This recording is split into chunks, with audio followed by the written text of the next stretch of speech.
Hello and welcome back. I am Darcy Darkness, and this is Confessions from the Dark Side. And today we have reviews from the Dark Side. How are you all in this wonderful community? And how is your summer weather going? Are you as warm and toasty and crazy as I am? Because it's crazy warm here and with no aircon. So I'm going to get the disclaimer out of the way first of all, because it's going to get all Darcy in here. Yes, that's right. We are full of so much adult content that some of you may think this is unnecessary and some of you may think this isn't needed. If you are one of those people, then thanks for checking us out. But I will say this only once. If you cannot stand the heat, then get the fuck out of my kitchen now.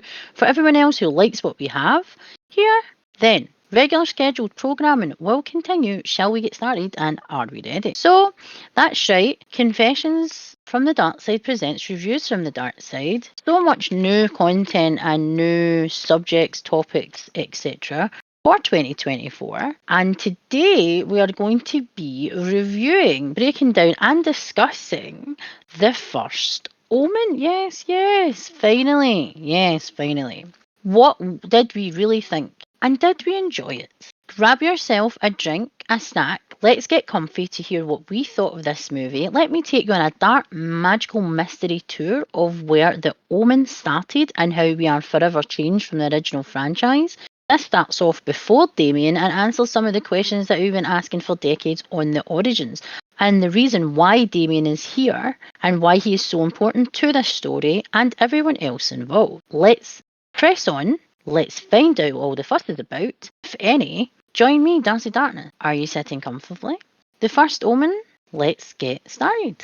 The First Omen is about what came first, the jackal or the child. The Church of the Child. The secrecy of the factions within the Catholic Church and why this young American woman who is training to be a nun, still innocent, still a civilian, pure, yet there is something sinister afoot. Where she will begin her new life and calling in Rome. Before Damian, before everything we knew of, before decades of questions been answered, showing us exactly what was missing in the second coming of the Antichrist. And things aren't as they seem to be.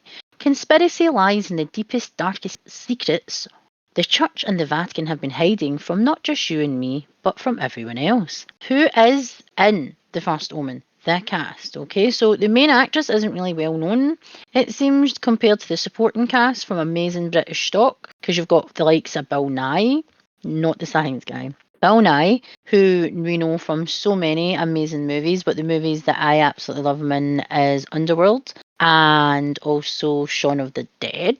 We also have Ralph Ineson, which again, he's been in loads of stuff as well. And we have Charles Dance. Now, come on, Saddam Say from Golden Child. Fucking a Lannister from Game of Thrones. You know what I mean? So we've got amazing cast just on those three names of British acting basically stock. We have these iconic guys who have played amazing roles and they're not even main characters. That's the thing, they are the supporting cast, the additional cast. They are not the focus of this movie, but I think they are the focus, because when we get into the discussion you'll understand why. But you have Nell Tiger Free, who plays the main character.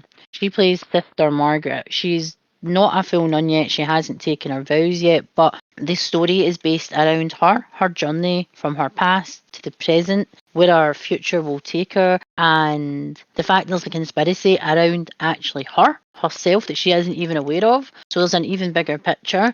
We have Sonia Braga, because there's a few different nuns that are, well, in this. It seems to be a lot of nun type things. So yeah, Sister Silva is not the one that I thought. Neither she is. She's a Brazilian actress. And then you've got Tawfiq Barum, which is Father Gabriel.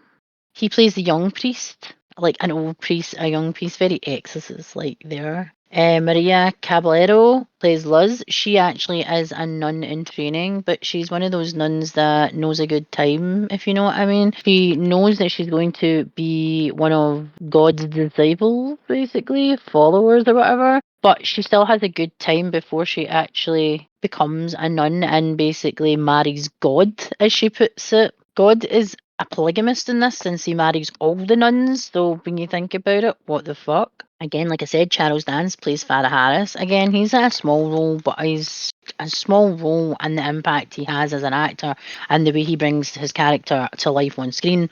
He doesn't need a big ass role. We just know that Charles Dance fucking starts this, and you know it's going to be fucking good. So we'll get, like I said, Bill Nye, not the science guy. Nye, sorry, not the science guy. Always say his name wrong. He plays Cardinal Lawrence. Again, amazing actor. Absolutely love him and everything that he does. We've got Ishtar Currie-Wilson, who plays Sister Angelica, and Sister Angelica is a bit of a she's a bit Fruit Loops. They kind of have made her like the woman from the actual original Omen, where she's like, "We're doing this for you, Damian." Yeah, she's kind of like get that psycho bunny boiler look about her. It's in the eyes. She has fucking crazy eyes. When see the film, if you've seen it, you know what I'm talking about. The crazy eyes are fucking there. Andrea Arcangeli plays Paolo, and again, he has a significant role in this. You think it's all innocent, but come on, it's the first Omen. Nothing is innocent. We have Nicole Ceresi, Carlita, who plays Carlita, who you think the story is supposed to be about. But from the front cover of the actual artwork, you know that it's actually not. But she does play a pivotal role in this movie, and for a better understanding of how fucked up the Catholic Church actually is. Dora Romano, which is Sister Romano, funnily enough, has the same last name as her real name as her character, which I found funny. But again, if I have butchered your name, I am sorry, but I do try. But when you have tongue-tied names with someone with a speech issue and gets tongue-tied a lot, I will butcher it. I do apologise. It's not my intention. So here we go. I'm going to talk about the start of the movie and the first scenes, and the emphasization or I'm going to start about the start of the movie. I'm going to talk about the start of the movie and some of the subject and the scenes that they're obviously focusing on, because they're trying to make that tie from the original movie, The Omen, even though this is a prequel. So again, prequels can go one of many ways. They can have their own storyline because they're trying to branch out to do maybe a reboot or a soft reboot of the franchise in the universe, or they're actually trying to fill in the plot holes that, like I said before, the questions that we want answered and have never been answered, and there's always been a grey area. So this is again subject to how you take the movie, but I'm going to discuss as many things as I took notes while watching the movie as an outsider looking in, basically. So there is the first scene when it's a stained glass window that's been pulled up a set of scaffolding and like a pulley system. So they emphasize on looking at that because it's a religious stained glass window that's obviously being placed in a church, or maybe a replacement. So they emphasize on that. And again, that's going to show you that you don't need a jump scare. It was just literally there to show you that something is going to happen. It showed you and it focused on it a lot, which is the opening scene. The original franchise, the first of its kind, emphasised a lot on objects and scenes surrounding the main story, showing that you don't need a shepherd's tone or a jump scare to know that something is about to happen. But showing the surroundings and making the opening creepy was enough to know that what the camera focused on would happen. But when, well, you just have to keep watching and find out. I told you not to move. Again, a simple warning, not just for the movie's plot, but for us, the viewers, the audience. Someone talking about conceiving of a child not naturally, and of the things they put her through, basically, to bring this child here. Giving us a lowdown of what they are talking about in confession. Now, remember, confession is used a lot in this type of horror, but confession is sexualised, over-sexualised, just like the Catholic Church, and romanticised. But in this case, it's over sexualization of confessing your sins, your deepest, darkest confessions to a priest who's going to be judge, jury, and executioner and fucking tell you to pray a bunch, and he knows everything, he holds all the secrets. I'd hate to be, your priest to get dementia and then he just fucking tells everybody your fucking secrets. Do you know what I mean? When you get to that point in life. So divulging your secrets and events to a priest while they question your choices and your narrative, with them passing judgment on you, then giving you orders in order to clean your slate and for you to be pure and for God to love you again. A fantasy for some, believe it or not, or not a good complex, or a God complex for most. Holding the power over you, and in this case it's a priest, a member of the church, having a discussion with another colleague about past actions and past events that he can no longer keep to himself because he feels that there has been a shift in power and belief, and that he feels his time is coming to an end, and that we will all find out before it's too late what the plan actually is. And that's Charles Dance's character. He is looking at a photograph, and again, that photograph is used in the movie as well because it's been removed from a file in the Vatican. Well, in a church, in a congregation type thing. So it's like, how many other deep, dark secrets is there? There's only like a need to know basis, but he's not in it for very long, so you can imagine it's kind of similar to the original movie when people realise that the things that they are feeling and the things that are happening around them are happening for a reason, and there's something bigger at work, then you know what happens. So again, I'm not going to spoil what happens to him. Just watch the movie. Again, this was similar to Immaculate, but without the backstory from original franchise. But you see where they got the idea right from they got the idea from, because the first Omen and Immaculate I found was very similar. They use a similar aspect. Even though apparently Immaculate was 10 years ago when they actually first looked at the script and the idea. But the first Omen was obviously, it's a prequel that was obviously in the works as well, but it's coming from an original franchise. So again, filling in the plot holes and the grey areas of an original franchise, whether they're going to reboot it or this is just an additional, given the horror community and the horror fans, the answers to questions that we may have been asking. So again, Immaculate is very similar. Old enough for what? Referring to the child. There's a lot of emphasis on the child. Again, no, whether it's male or female or anything like that, it's just they're emphasizing on why a child was brought into this world the way it was. Scientifically, for the church, messing with genetics, messing with pregnancy and birth and life is against the Catholic Church. So this is what I find incredibly hard to get my head around, because they are against things to help fertility, yet they're going to impregnate women that either are nuns or there's lots of people who randomly are being impregnated and they think they're doing something for good, and they think that what they're doing is something that they'll get like the ultimate like forgiveness for doing this and basically being there for the church. So they, again, it's weird because the way Catholicism is about science, because when I was at school, there's certain things you weren't taught. You weren't taught in history about the Second World War, and you weren't because of the Catholic Church's entanglement with that. So we weren't taught much anything really, rather than the stuff that you would actually find in books anyway. And it's not like we had the internet back then, so because I'm that ancient. So but the same with biology. We got human biology, and there were certain things they couldn't even talk about. And how you're supposed to get a proper education in a Catholic school is beyond me, when their beliefs and how their religion is part of their curriculum, and they're teaching you one thing for you to go out into the world and you have to learn something else. That's why I find it incredibly difficult to believe that there would be other sects of the Catholic Church that are fucking with genetics and doing this. There might be crazy fanatics and zealots out there that might believe in Catholicism, but they have their own view, and the way they see the religion, that's different from actually Catholicism itself. I can't do this anymore. Memories of the things they have done, which is Father Harris. Father Harris, you think I want to be forgiven? He wants it all to be over. Soon enough, it will be over. Now, again, quite a powerful statement. Soon enough, it will be over.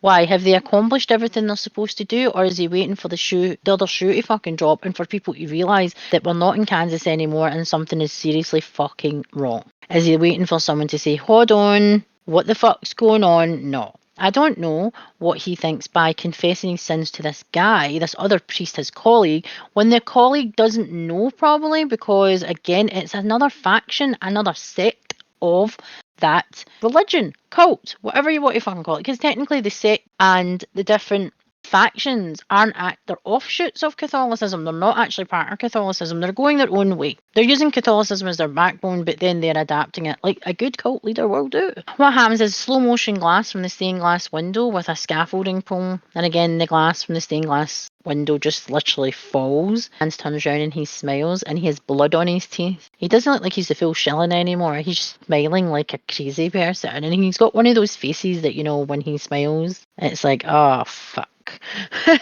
I love the guy. He's brilliant. So he's such a talented actor. We go to Rome, 1971. A nun and young. She's not Sydney Sweeney young because of her body. They emphasised on her shape, her body, and everything like that. This woman, they didn't. When she shows up, she's in she looks closer to like a pilgrim more than a nun. The way they've dressed her, and I don't know if it's because of the climate or whatever, because it's Italy. But she's dressed head to toe in black, and she's like a kind of petite, very young looking nun, very impressionable.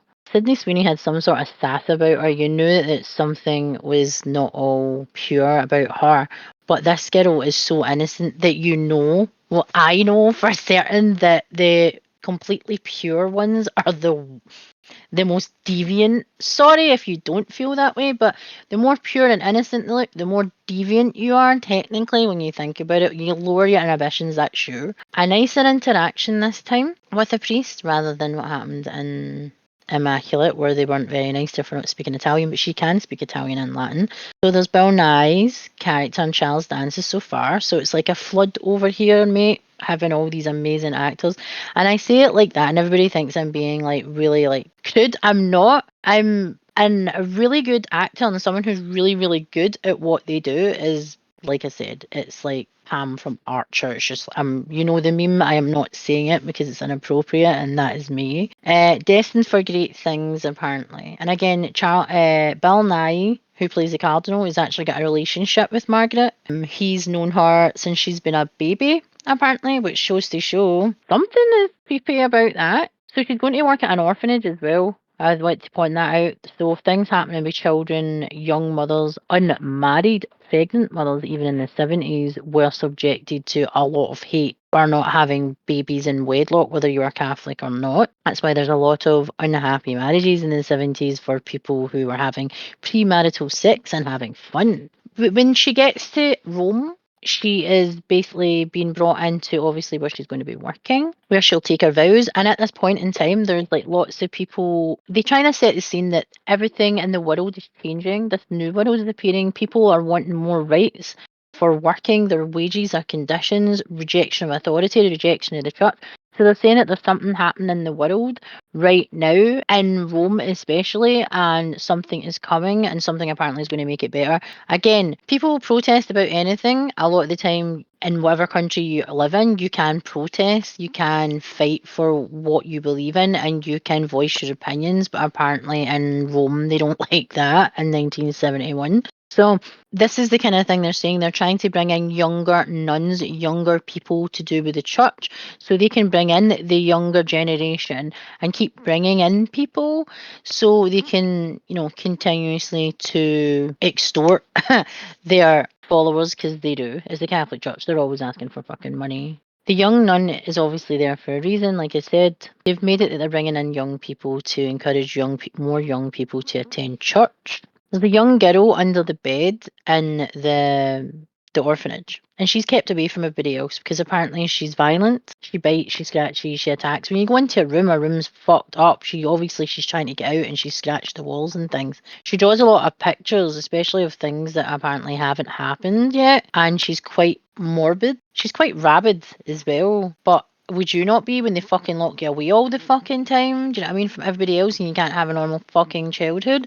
So she hands her a picture of her and with the floating nuns around it, and the nun actually says that she really likes her artwork. So it's probably the only kindness that the girl, Carlita, has actually experienced. And there is a connection between them, not just because of the kindness, but we find out later on why they have a connection. Is it me, or are they going to blame the protesters and the world changing on that girl's birth and connection, etc., and why she was created in the first place? So there's a jump scare when Margaret is in her room and her nun's outfit or habit and everything is sitting up, and it's very Valak-like. It's literally, you can see that there is a entity, a body in the actual nun's outfit where it's hanging up, the clothes. And you know the jump scare's coming when it starts to move slightly. Do you know what I mean? So there is a warning about that, but it's kind of like the way her room is, it's quite darkened, but it does have kind of light aspects with natural light coming in. So you can see it moving because you're like, is it moving? But it's the camera's focus on it that much. You know the way the camera does when it's actually wanting you to pay attention. So you're focusing on it and then jump scare. And it's very Valak like from The Conjuring and The Nun, funnily enough. So the nun is dressing for a night out. Now, this is Luz, or Luz, sorry. She is not a nun yet, but she's in the same position as Margaret, but she doesn't let the life that she has, the now, which is the life that she will be giving up to marry God. So she goes out partying and drinking and has fun. Margaret is a virgin, by the way, just giving you a warning. She is a virgin, so the pure is real. Even though virgins, just because you're pure, sorry, just because you're a virgin doesn't mean you're pure. Born, we all have minds, we all have imaginations. So they're getting dressed for a night out, and she's like advised to like kind of, she stays with her. She confides in her because she's new. Basically, a false sense of comfort, a false sense of trust, and also manipulation of trust and friendship, which you find out later on. But she comes across as genuinely caring about her, and she's quite well in Europe. Obviously, they kiss like each cheek, and obviously she's American, so she finds it incredibly weird and just really uncomfortable because she's obviously not been used to that sort of thing. But she gets her dressed up and goes out, and she looks absolutely stunning. Now, like I said, like Sydney Sweeney again, her beauty was right there in your face. And whereas the other nun, they've tried to make her more respectable. It sounds terrible. I'm not saying anything against Sydney Sweeney because she's a very braw looking woman, which means beautiful in Scotland, by the way, if you were not aware. She gets dressed up. She feels bad about the way she's dressed, like she shouldn't be dressed that way because it's not something that she is used to. So I think she looks stunning. So she looks absolutely gorgeous. So let yourself feel it. Be brave. She's telling her that she has her whole life to sacrifice herself to him. Now, she doesn't say God. She just says him at this point. But you're supposed to take it as the Lord. She takes her to the good parties, drinks shots. Can you still feel your feet? And she says yes, and she says, so let's order another. The new nun doesn't agree with the choices that she's making, but she's trying to maybe be part of, be part of what they're doing, going out and just having some fun, letting her hair down. So she ends up meeting a guy who loves Barbara Streisand apparently, and he likes watching it with his mum. So he finds out she's training to be a nun. Weird. And one thing that my husband and I both notice is when they're dancing on the dance floor, because it's not even a dance floor, it's like a old building type thing. And they're dancing. He puts his hand up to her face and moves her hair. Now, where does Damian have his? On the crown of his head. Now, they've said before, again, it doesn't actually need to be on your head, but it just usually is somewhere. He's looking to see if she's the right girl. And obviously, when he's touching her and being kind of, well, forward towards her, she's had a few drinks, so she's not maybe used to drinking and everything like that. So she's a wee bit more laid back. Then it kind of all goes black and she can't really remember and she wakes up the next day. Then she gets a horny looking look about her and goes to the guy on the dance floor and she starts dancing and she's well enjoying herself for once and letting go. It's more believable than Sydney Sweeney, sorry, but it was more believable the way she actually had adapted herself. She licks the guy's face and then she wakes up in bed as a spider crawling on her face. Her own bed and the same clothes from last night. It means a good night if you can't fucking remember and you black out. Not telling you to go do that. I'm just observing. Other nun, good morning, and asked if she had fun last night. She asked if she embarrassed herself last night, but she said she was good. Let's just say you took my advice. You were a very brave girl. She seems to be hungover and regretting her actions, but apparently stopped before anything was too late. She was genuflecting and she prayed. So apparently we asked her if she had behaved herself, especially with that guy, and she was told she had. Or did she? Who the fuck knows yet? The priest from the start is there, and he's warning her about the girl and the things that happen around her. She's in the bedroom as she's a bit mental, but some girls are bad apparently, this nun says, and that is why these rooms exist. I would be in one all of the time. How about you? The things we do aren't always pleasant, but they are in the name of the Lord. That's no excuse for fucking abuse, but hey. The nun said she is also bad, but the nun said she wasn't bad and that it's because we won't do what they want us to do. So basically they've said because they can't sway or manipulate or convince people such as myself to do as they want, then we're bad because we can't be manipulated. I'm autistic. Most autistic people are not able to be manipulated. It's incredibly difficult. So yeah. So if they can't manipulate you to bend to their will, then you're bad. You're seen as evil. But hey, running away didn't make the feelings go away, apparently. Says that she likes the fact that she isn't scared. So she ends up running down a corridor and she hears a noise and it's a woman giving birth. And they go to give her gas and air and she is laughing like before they give her it. Now gas can make you laugh, but this woman is like creepy laughing. Her face reminds me of the new Evil Dead film, like, you know, the entity from that, and you can see the baby moving around in her stomach. And can I say, I've went through childbirth. I had a C-section, but there is no way in hell I was expecting to see that much that close. And I watched this first thing in the morning, by the way, while my kid was at school. So I wasn't expecting to see that much of a woman's anatomy, put it that way. In a movie, I was not expecting that. That scared the bejesus out of me. Childbirth, not the woman's anatomy. I'm just like, it's not a pretty fucking sight. People fucking say it's pretty. Have you actually fucking witnessed it? Because it's not. It's messy, it's bloody, it's fucking gory as fuck. That's a fucking horror story right there. Do you know what I mean? It's like, there should be a fucking warning. There should be on the thing, not just you when you go into IMDb, it should tell you. And then she sees a weird, creepy hand with big fuck off nails coming out of it. And all I kept thinking about is that's going to be an injury. That's going to be an injury. Do you know what I mean? So the arm is like grey coming out of the woman's vagina. So yeah, that's what we fucking seen. A big arm coming out of a lady's vagina. That's what we seen for childbirth. And her laughing like a crazy person in a mental hospital. So yes, in an asylum, should I say. But she's freaked out. I'm not fucking surprised. It looks closer to an exorcism, a possession being exorcised than childbirth. So I know it's a bit TMI. Like I said, we don't need to see it. All that screaming. No dilation, by the way, when the hand came out. It was just literally pushed all the way fucking through. And it was fully grown arm, by the way. It wasn't a baby's arm. It was an actual human adult's arm. Or an adult's arm. I wasn't expecting to see that much of it. That will stick with me for quite some time, and now it will stick with you, audience. I am sorry. Am I though? The miracle of life can be messy. Yes, I agree, but it's not for the faint-hearted. The girl has drawn a picture again of a pregnant woman and childbirth, black and white, but still enough. And she said it's highly inappropriate, and the nun kisses the young nun. So this is the nun I was telling about, Sister Angelica with the crazy eyes. She gives her a kiss. It's weird. It's not sexy. No. Very fucking weird. The nun, Margaret, is in the orphanage. The nun Margaret in the orphanage includes the young girl in a children's game because this girl has been put in her own wee box basically. She's been segregated away from everybody else. So the kids at the orphanage treat her differently and they treat her like she's going to hurt them. And I know she has lashed out in the past, but see if you segregate a child, like any sort of child from anyone, and you tell them that they've got something wrong with them, they're going to have issues with not only their self and their self-esteem, their confidence, and basically question everything about themselves. They're not going to be able to trust other kids. They're not going to be wanting around to be other kids, and they're no wonder they're being violent and acting out. That's all I'm saying.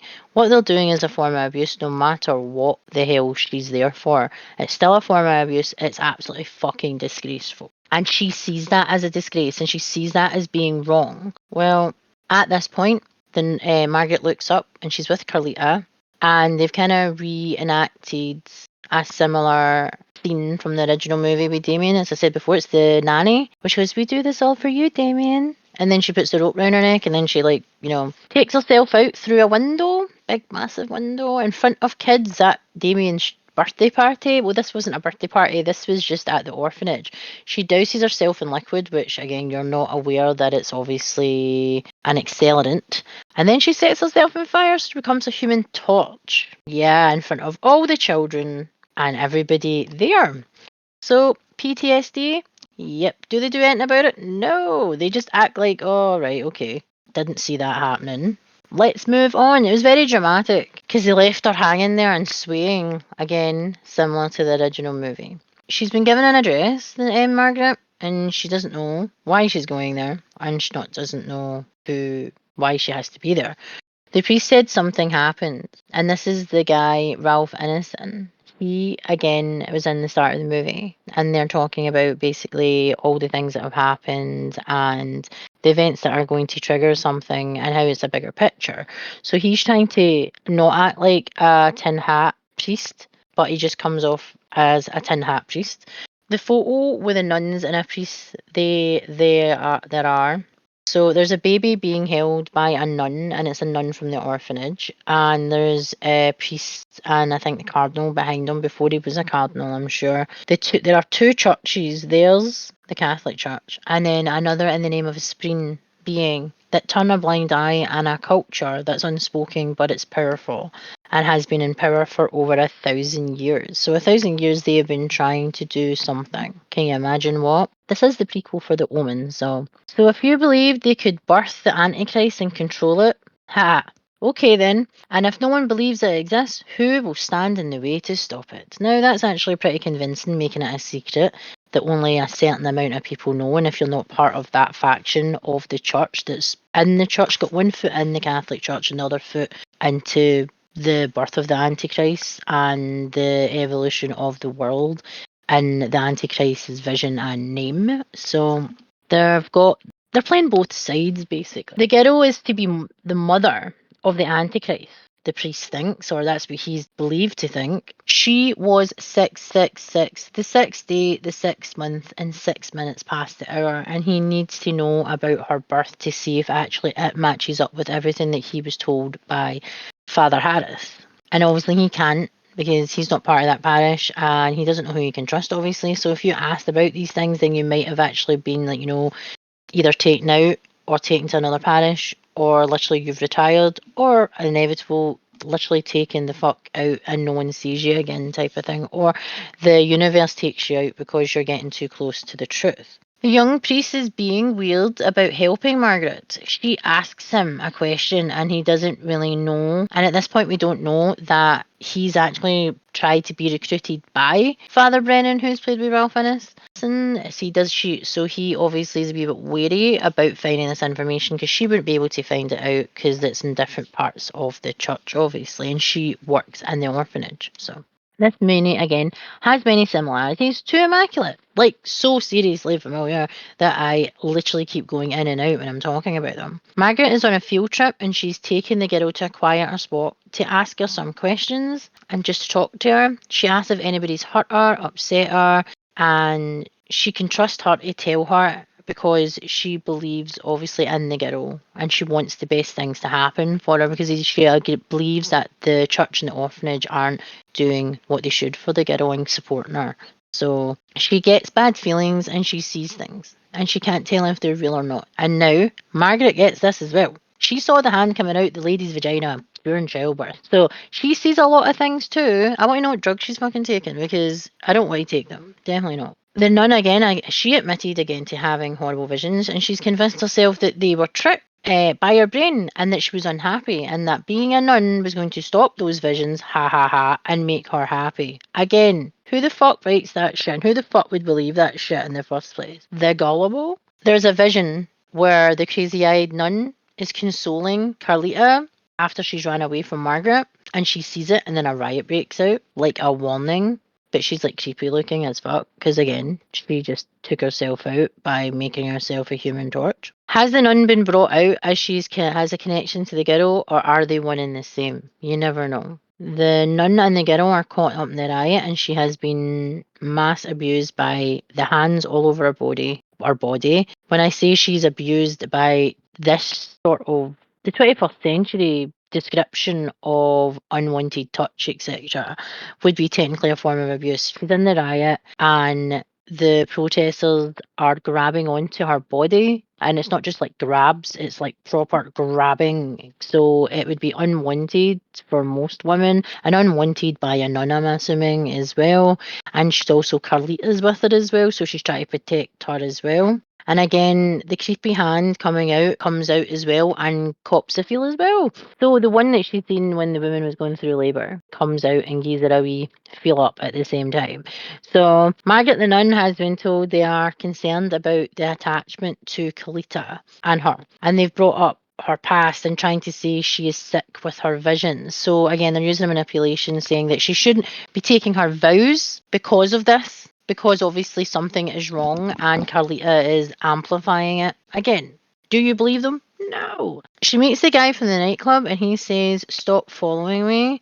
And then he says, "Look for the mark." Then he's hit by a truck. "I'm stuck and I can't move." No shit. It's keeping you up. "I'm scared." She's crying and saying he's going to be okay. And then she holds him. And as she's holding him, she actually removes him from the top half of his body from the bottom half because of the truck obviously has basically cut him in two. And she's holding on to him and she puts him on the ground. People are screaming because it stands wee wee. That's what I said. Half his body. She basically took the part of his body that and left the sans wee wee connected to the truck basically. So more rocking, genuflecting, 13 candles burning, creating a barrier. She's in the bad church, not the good church. It seems the priest was right, but got it the wrong way round.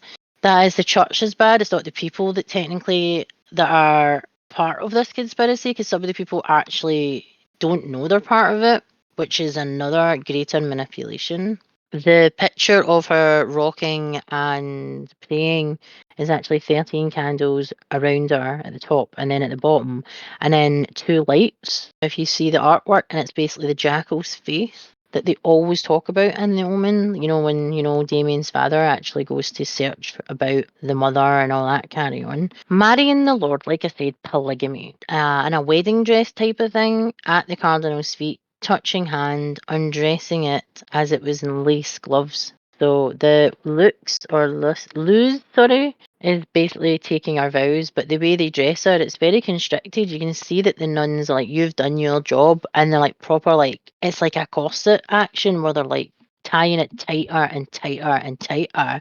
And you can see that it's uncomfortable for her, but this is her being told that that life you once had, that you just had, is now gone, and this is you marrying into a bigger, higher power. She's wearing lace gloves, very Madonna from the 80s though. She's wearing lace gloves, and again, Bill Nye, he takes her glove off, and you see it emphasises on the hand. Him undressing, the glove off of her, very sexualised there, and obviously it's showing that she is promising herself, her whole self, to not only him, the church, but the higher power. And this is all going on while Margaret is finding out all this shit. And Carlita's there at the ceremony and things like that. And she's looking around because she obviously can feel something is off as well. There's laughing in the background as Margaret is snooping in a desk to find a secret key. Now, in this room, there is, I don't know if you can remember from the Omen film, there is a picture of Damian, and it's like an old, like really, really, really old depiction of the child of the Antichrist with like the snakes and stuff. Well, there's a whole wall like this in this, the head nun's basically study, and in the wall there is a keyhole. And there is a key that is hidden, and she finds it and she opens it, and it's got a secret room basically. But the art on the wall is significant because again, it's tying into the original film and Damian and everything now that we're learning about the faction, the sect, the bigger picture here, why this is happening, who was doing this, etc. So that's a lot of things. There's again a lot of visual things that you might not realise that are significant, but they are, which is what I really like about films like this, when prequels are actually done.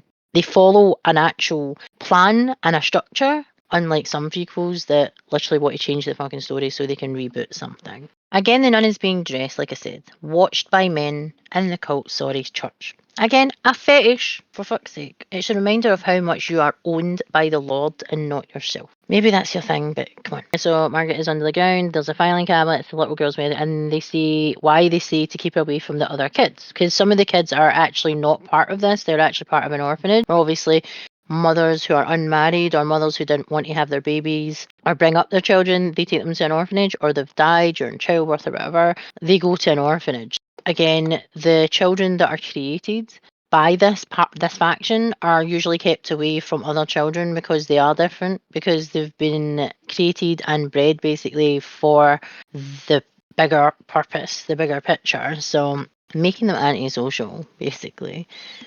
The new nun is on the floor. Like after she's got her white dress on, they put her black one on, like oh so superior because she's got her part of the bargain. She's on the floor, and it's like a cross where she's lying down, and it's a different version of genuflecting, more like praying, more like being submissive to the church. Again, higher power. Very cult-like because all the nuns who are obviously have taken their vows are joining her on the floor, and they're literally looking like a cross the way they're actually on the floor. The nun shows that they've done at least 14 times. 14 times was in the filing cabinet. There was 14 records, but then we find out there's actually hundreds of times where they have been successful, unsuccessful, the things that they've tweaked, the things that they've done. Again, I've done this in Immaculate for over 1,000 years. They've been trying to create this from a jackal, from the Antichrist having to mate as well. So it's all weird and fucked up. Babies are born with deformities and health issues, and they know that, that through trial and error they would get there eventually. And again, the orphanage is the best place to hide this because kids, again, lots of children, lots of turnover, no one would even think about it. Margaret is being spied on by other nuns, typical, and she takes the girl to a room with the files. She says she believes her and she will keep her safe. 666 the lassie has. She only realises she's got the mark because the guy told her, what's his name? Paolo, before he died, said look for the mark. Why would he know about that? That's the thing. Why the fuck would he know? That's the thing. That's how many people are involved in this. Look for the mark. Now, Carlita's mark's not on her head. It's in her mouth, on the roof of her mouth. That's why they've not been able to find it, on the roof of her mouth. And she sees the 666. Because Father Brennan's like, no, on her head. She's like, no, her mark isn't there. Her mark is on the roof of her mouth. It's in her mouth. We see again the girl, she's screaming to help the nun and she's being dragged to the bedroom. The nun is, where they store Carlita usually. The nun is seeing the jackal, like the priest said, was coming, and she's seeing it all. Someone says it's not real, and she said, who said that? How can they get the births so accurate, yet they cannot bring forth the Antichrist till now? The nun who cooked herself has appeared naked, and more freakier than before, all contorted, and the priest comes to her and says he's found the files. That is the young priest, and they take them to Father Brennan. And again, they know each other because, again, he's tried to get information from before. They have to prove it, but it seems like they've done hundreds. They believe the beast should mate with its own offspring. So, not only is the devil, the Antichrist, the jackal, as it were, bringing forth an apocalypse and a new ruler, not creator, but a new ruler of Earth, the universe, whatever. He's got to have sex with his own children, it seems. So not only is it creepy as fuck, that would be bestiality technically, it is your father who is a beast or can see himself as a beast, an animal, but you start to see flashbacks of what she actually went through when she was drunk. I think she was more than drunk. I think she may have been drugged, it sounds like. She completely, when she licked the guy's face, then you see the fact that she was masked. Again, she was obscure. Her face didn't know who was having sex with her. So she literally, everybody was watching, including all the nuns, the cardinal, Paolo, everybody watching. Well, she wasn't allowed to see who the fuck was having sex with her and what the fuck was happening to her because she was a virgin as well. So that not only was it a part animal beast having sex with you, who's also your father, you've got to be a virgin and you can't see. So you're taking away your right to lose your virginity on your own terms as well. So technically it would, under R, should I say. They said because the mark is not in her head, Carlita, she is not the one. But they keep her away, so obviously she's a standby. The father isn't human, again, like I said. That's why the kids look messed up. The picture fits with the file. Like I said, there's a picture that the Father Harris was looking at, and they find the file it's from. Takes a closer look, and she remembers the guy's last words, look for the mark. He moved her hair in the club, like I said, and she looked at her scalp. And guess what? Dun dun dun! She has the mark. The 666. Yes, yes, yes, she does. So not only Carlita was the standby, and they've been obviously, but they either have used it, Carlita, to build up a relationship with her so she would protect her when they had to be doing other things, so they've kept her fucking busy so she wouldn't actually work out, but she's smart enough and she's fucking worked out, and they don't know that she's actually got people who are working with her to show her that something's fucking going on. And Bill Nye is basically known her entire life and was there when she was born and everything like that. So again, creepy, he knew that she could possibly be it, and when they knew that Carlita wasn't the one, they've brought her back into the fold by his side. Yet didn't know that people were trying to show her what she's got herself into. So like I said, creepy black hoods all around, and then again they were chanting while they're having sex as well, which again, there's music and there's chanting, come on to fuck. So the other thing I wanted to talk about was the way the jackal comes in. It looks like a painting on the wall, similar to the painting on the wall in the nun's study. But again, the camera focuses on slowly close-ups as something is actually coming out, like a magic eye type thing. And you can see it getting closer and closer and closer. The image changing, and as you realise what's about to happen, it's too late basically. But at this point, she's drugged, she's restrained, and she has a black mask hood they've tightened so she can't get it off. So she can't move, she can't see, and they've basically took away senses while people are chanting and watching. So voyeur chanting, which is audience participation in my actual fucking honesty. And again, this is against technically Catholicism. This is a bunch of shit that they would class as a mortal sin. Yet it's okay for this crazy faction to do it, but hey. So they do one thing, but then they do another, and it totally contradicts itself, but hey. So she's starting to relive the things she couldn't remember. And again, PTSD, a trigger, and they have her. So they kept her close because they knew she would return, because they knew that they would have to bring her if they ever needed her. They brought Margaret back to Rome to do it before the mother of the Antichrist, to do it before she would be, because she'd become the mother of the Antichrist. He says, "Touch me again, and I'll fucking kill you." Yeah, I totally agree with that. Touch me again, because you put her in a vulnerable state. You lulled her into false comfort, friendship, family, to do abhorrent things to her against her will, using alcohol and drugs to lower her inhibitions and to make the purest one, an innocent one, a deviant. Whether she had a deviance in her, again amplified with alcohol and things, it still dampened everything else, and she couldn't remember. Now she's pregnant at this point, by the way, but she's not fucking showing. But it's randomly happened exponentially in front of your eyes. Again, that doesn't happen in real life. There's called moon bumps, people. Moon bump. So she's been tricked by everyone. She said she wants it out of her now. I'm not surprised. She's in discomfort and she seems to be cramping. They're in a car and someone's following them, of course, because there's eyes and nails everywhere. And then there's a crash. She's being sick, and then she literally gets down on her knees and all this goo comes out. So I'm assuming that this is the Antichrist version of amniotic fluid coming out when your water break. It looked like goo. I'm not going to lie.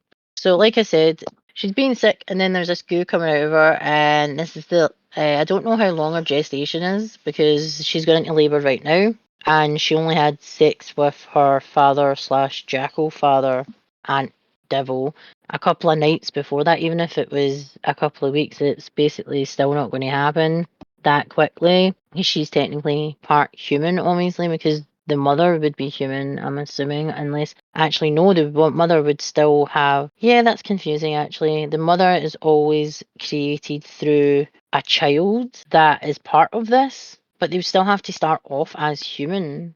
But anyway, so like I said, crash bells are knelling, as it's called. They're ringing. It's like an omen, basically. Funnily enough, again, all demonic looking, but she looks kind of hot, and our Labour looks like she's enjoying it a wee bit too much. Now she looks like she's auditioning for a thriller video because she's getting all contorted and stuff. It sounds like I'm watching a porno, not a horror movie. With a Labour scene, the priests are watching her as her water breaks, and she starts stripping down to nothing. Her stomach growing in front of us and her embracing motherhood, foaming at the mouth as a rabid dog. It's weird. It looked like a money shot and not saliva. She's back in the pit where she was forced to take her father's seed against her will. Bill Nye tells her it's real. Soon it will all be over.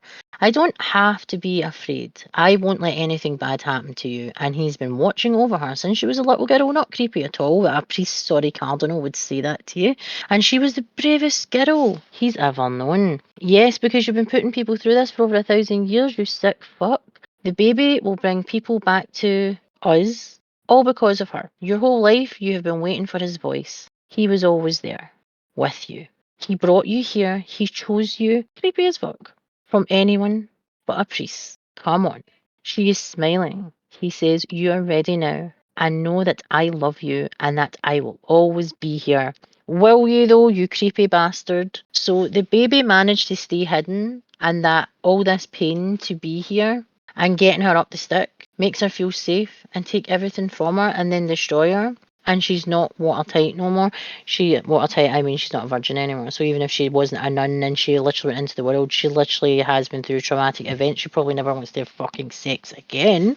She looks into the medical lights and she's held down. Again, more restraints, by the way. Again, if this was you admitting this to the Catholic Church in confession, they'd probably call you a sodomite, for fuck's sake. You can hear her breathing. She's at term already. Like some celebrity pregnancies where no bump, then it disappears. Are they in a movie or something? C-section, everyone watching. Calmest labour I've ever seen. Lots of close-ups. Now the baby is here. And it's sick. No crying. Sliced open by whoever the fuck's doing it. Priest, nun, whatever. And now the baby's crying. What is it? A boy or a girl? Now we find out it's twins.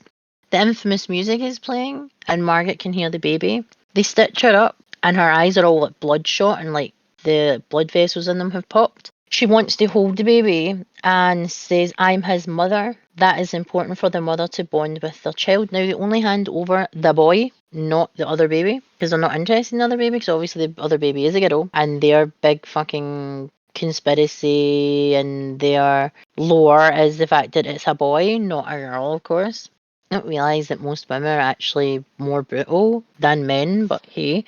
She stabs Bill Nye in the neck because he fucking deserves it. Sorry, Bill, but you deserved it. Your character was a bit of a manipulating cock. Now she has the baby in her arms and she's about to stab it with a scalpel, but she cannot because of the mother's bond. You know your scent of your baby's heartbeat. You know it, even though it's a teeny tiny exaggeration of how they sped up her birth. The pregnancy, but she still would have a connection because she'd see the baby and nothing else because the baby is hers, and your brain would literally tell you that the baby is yours and not for you to hurt it, for you to protect it. So that's what the whole unable to actually take the baby out. But Sydney Sweeney had no problem doing that.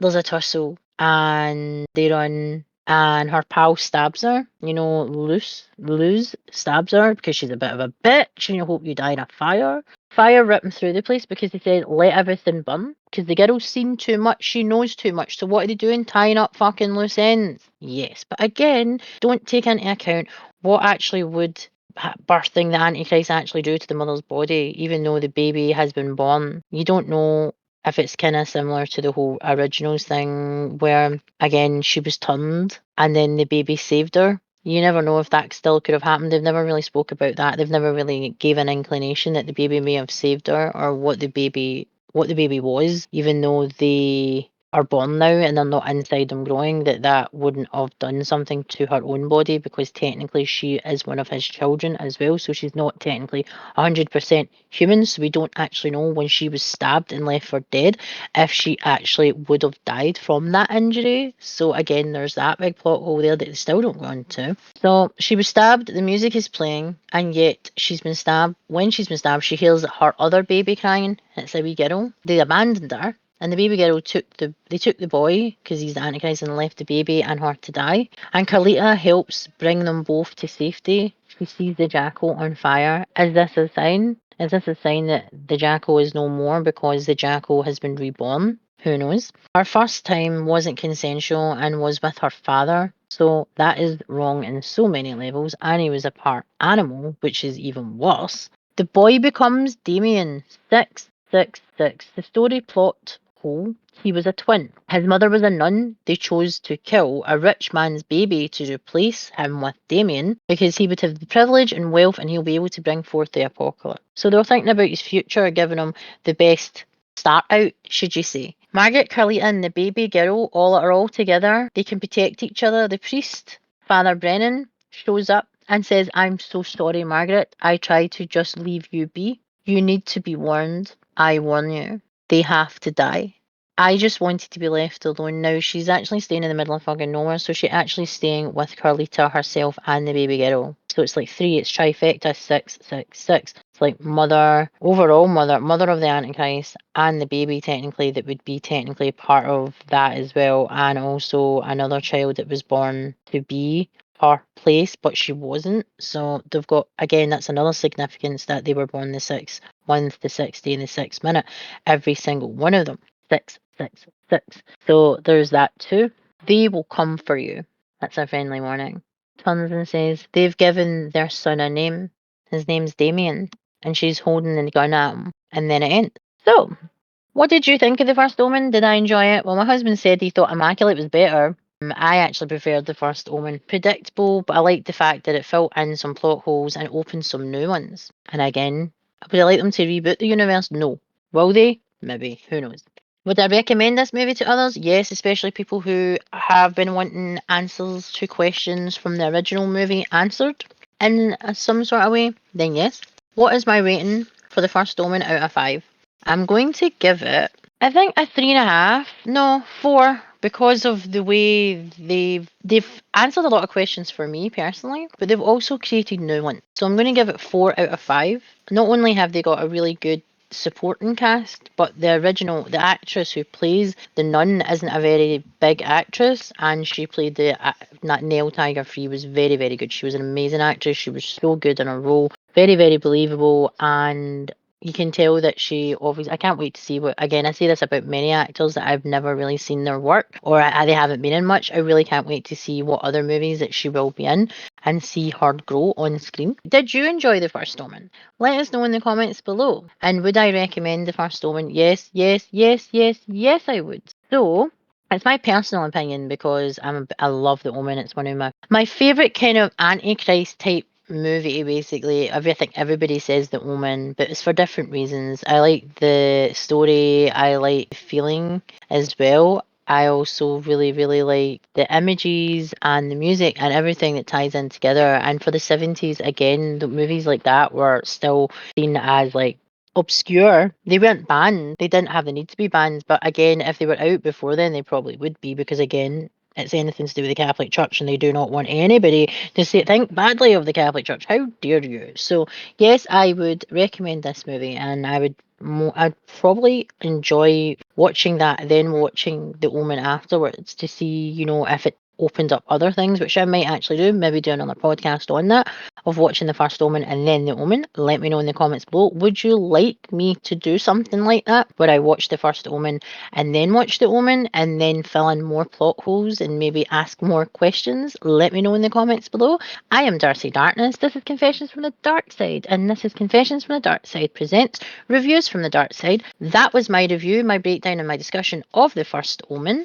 And if you like content like this, remember you can go check us out on our social media platforms, which are Twitter, which is X, Instagram, Facebook, YouTube, Amazon Music, Spotify, and Buzzsprout. Let us know what you think on our social medias. Let's get chatting about this topic, all the topics. Let's grow our community and spread how awesome the horror community is. If you'd like to get to know us as individuals, then you can check us out in our links below. I am Darcy Darkness, and my channel is Behind the Mash Reviews. The spelling is on screen. Yes, it's difficult. I picked it, and yes, it's all my fault. So you can go and follow me and like my content, comment, whatever, do as you wish. I have a YouTube, an Instagram, a Twitch, and a Kick. On Twitch, Monday, Thursday, from 6:30 to 8:30. On these days, playing Back for Blood at the moment. Love horror games, so if you want some awesome commentary and random, then you can go check me out over on Twitch. Then we have Lunar. Lunar has a YouTube, a Twitch, and an Instagram, and his is Lunar X Rising. And if you need to reach out us at any point, we have emails. We have confessions from the dark side, all lowercase, all one word, at gmail.com. And Darcy, which is me, Behind the Mash Reviews, at gmail.com. And Lunar is Lunar X Rising at gmail.com. And that is it. I am Darcy, and I'll see you in the next one. Later.